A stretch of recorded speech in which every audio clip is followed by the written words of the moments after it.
Okay, today I'm going to put together the differential carrier. This is a cross-pin diff, and there's a few interesting pieces. You've got this, which is on one side. You've got this, which goes through, and then you've got this, which pins that all together and is held by a screw right here. And on each one of these ends, you have a little gear that will ride against these gears, the side gears for the differential carrier. So the first thing to do after you take it all apart, so you put it back together, is put one of these fiber washers on one of these and slide it in so that it fits nicely and runs smoothly. Now I'm going to move it over to the vise so I can do the rest of the assembly, and I'll move the camera.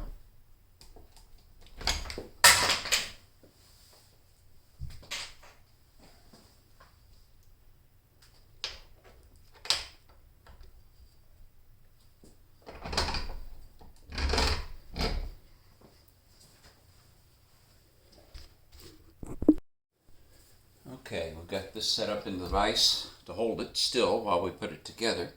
So the first step was to put one of the side stub axles in. The next step is to insert one of these. There's a little tab up here and a little slot that fits into to keep it from moving. And of course you got to have a gear on the end. And you got to remember to put the gear in the correct way. So we put this on here like this. And then, oops, it's a fiddle.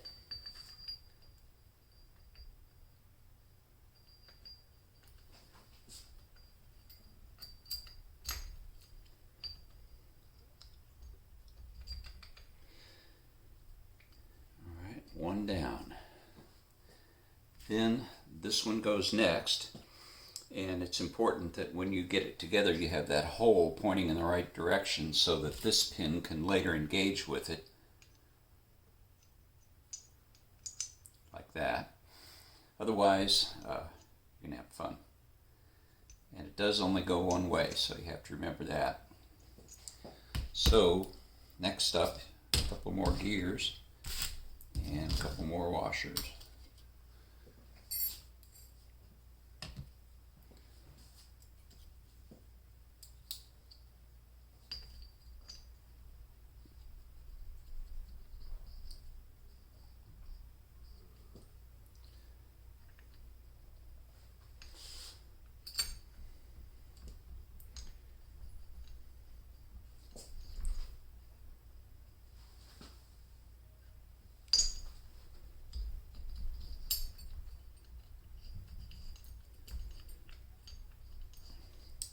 Now there's another important part that I neglected to follow up on correctly. This block that holds this in place has to go a certain way also. Otherwise the cross pin won't fit in.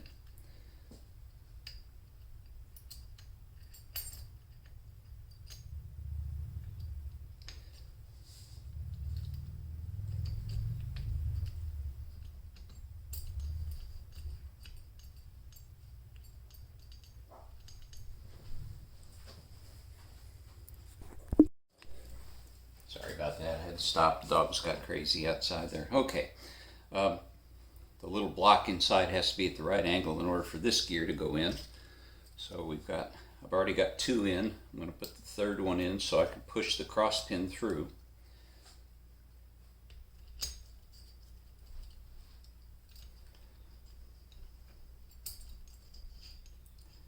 And then we want to make sure the hole is lined up correctly.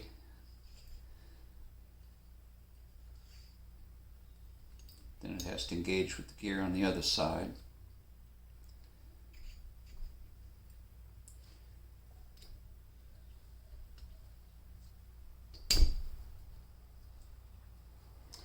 And then the last gear will go in. And one thing I'm going to do first is to make sure that the hole is lined up, otherwise you won't be able to get that pin in. My flashlight.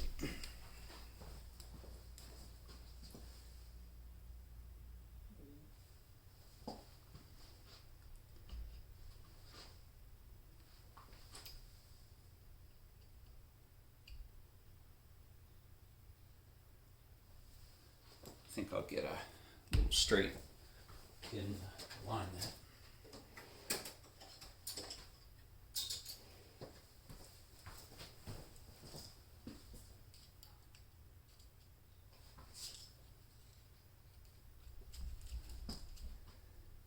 Yeah, that looks pretty good. That should go together. And the last one goes in.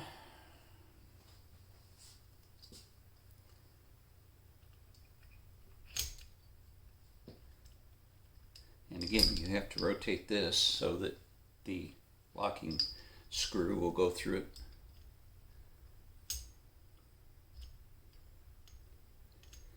And it locates in the pin into the hole, which it's not doing. There it goes.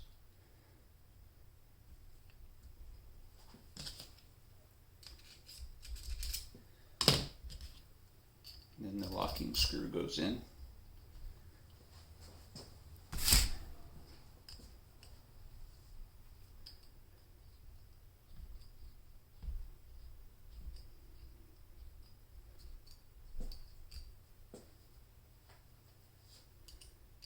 This doesn't have to be super tight because it's being held by the differential that's going to go on top. So then the last thing you do is to make sure that everything moves smoothly like this. And it all does. Now, the differential gear will mount on top of here. And there'll be a bearing on the bottom side and bearing on the top side. You've got new nuts and screws right here. They don't have to be Loctited because you have new lock plates right here. This is an extra one of these. So that's next. Of course, before you do that, this other one has to go inside here. Like that. Everything turns smoothly. Get it lined up so the screws will start.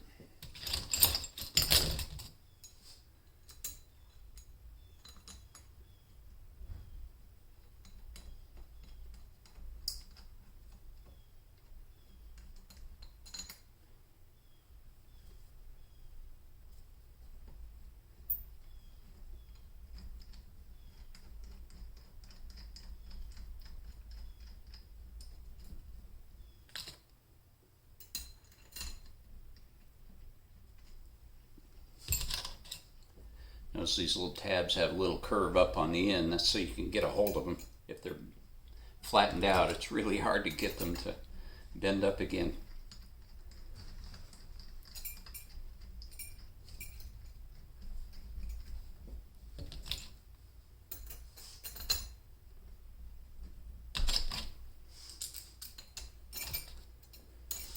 And once these are all in, we'll torque them down 60 foot-pounds.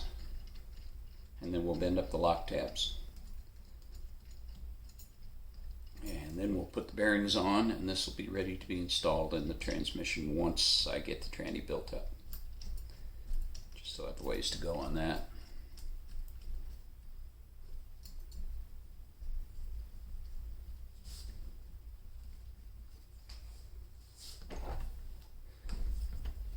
And there we have a completed differential. And you can see this one turns the opposite of this one. That's the way it's supposed to work. When they turn together, then it turns the wheel forward. So that is a completed. Now before I put it in, I'll put oil on everything to make sure it all turns real smooth and free. But that is a completed diff assembly. Still got to torque these up and bend lock tabs, of course.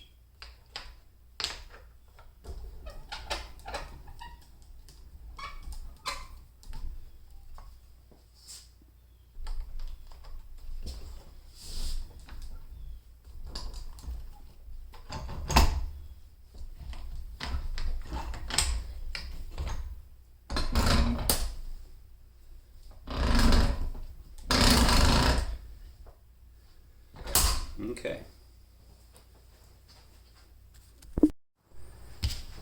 Alright, got it locked in the vise. I'm going to torque the screws up.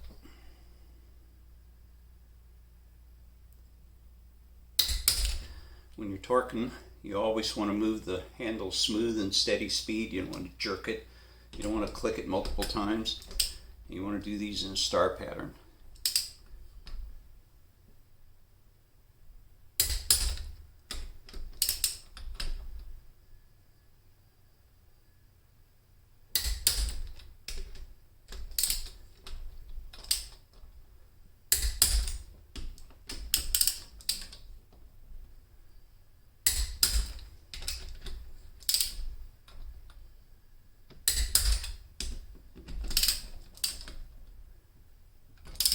I missed one.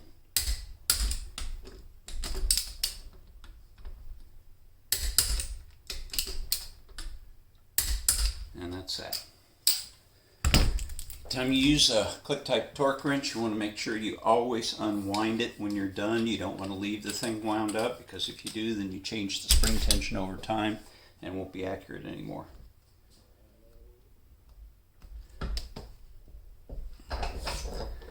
Next, we'll turn it over the other way and we'll bend up the lock tabs.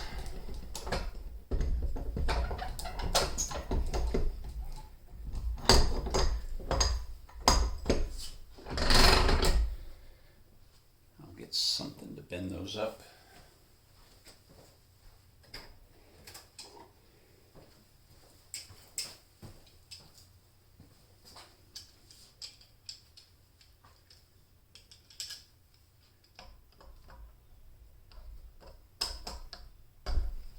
Get a screwdriver or something under them first.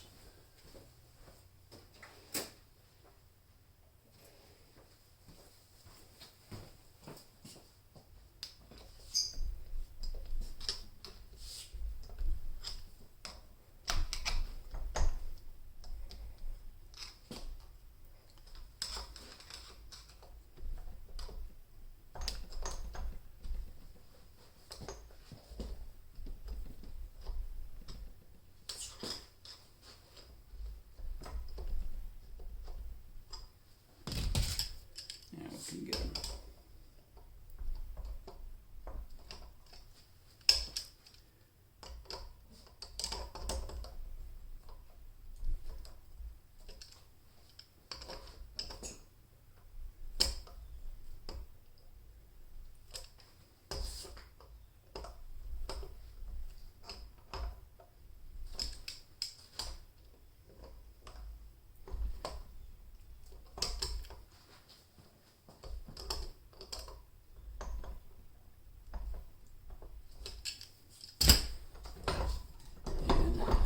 We have it.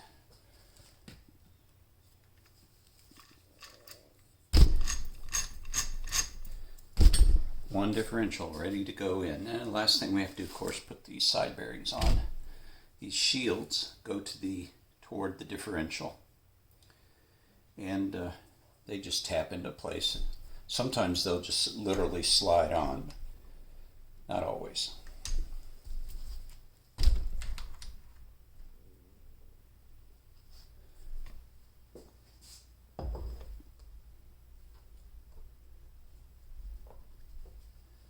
We'll get persuader.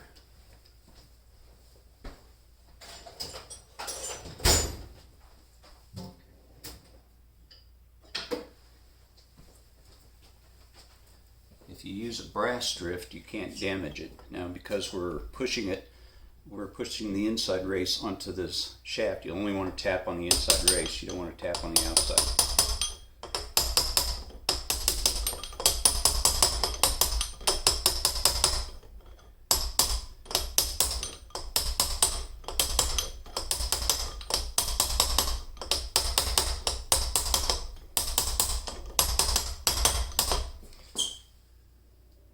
Make sure it's nice and even.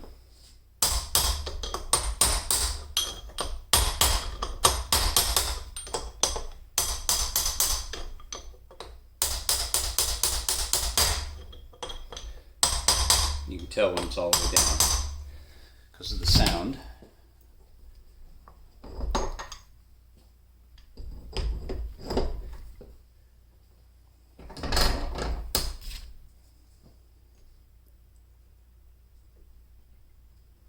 Sometimes they can be a little tricky to get started. Always.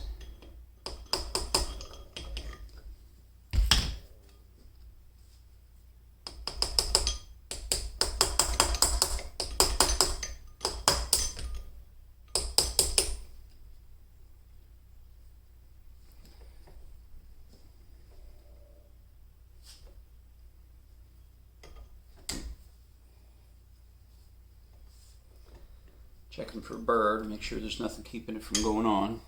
Worst case, I'll put it in the vise or in the press and press it on if I can't get it squared up and started.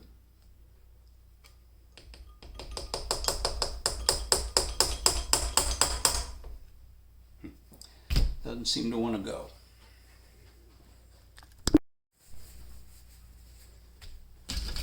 Alright, I got it started, so I'm going to tap it on down the rest of the way.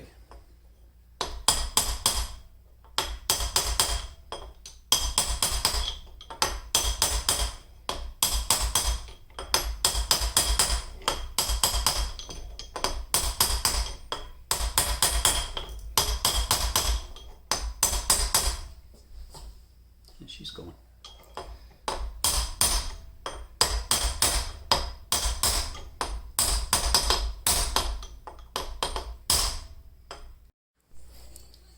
Unfortunately, my video kicked off right as I was tapping that on there because I got a phone call.